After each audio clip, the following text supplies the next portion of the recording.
అందరికీ నా హృదయపూర్వక నమస్కారాలు.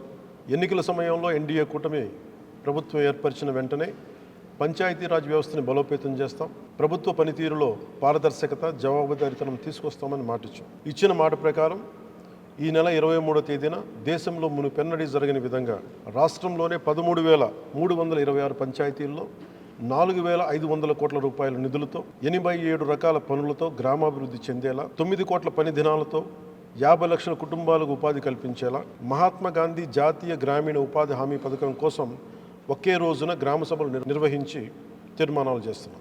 దేశంలోనే పంచాయతీ వ్యవస్థను ప్రవేశపెట్టిన 2వ రాష్ట్రం మనది.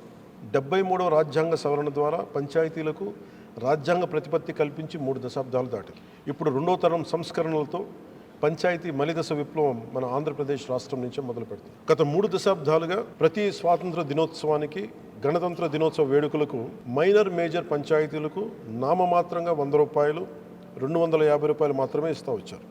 మనం తీసుకువస్తున్న పంచాయతీ సంస్కరణల్లో భాగంగా 100 రూపాయలను 10,000 రూపాయలు, 250 రూపాయలను 25,000కు పెంచి మన ఎన్డీఏ ప్రభుత్వ చిత్తశుద్ధిని చూపాం. ఈ సంస్కరణలకు కొనసాగింపుగా గ్రామ సభలు నిర్వహిస్తున్నాం.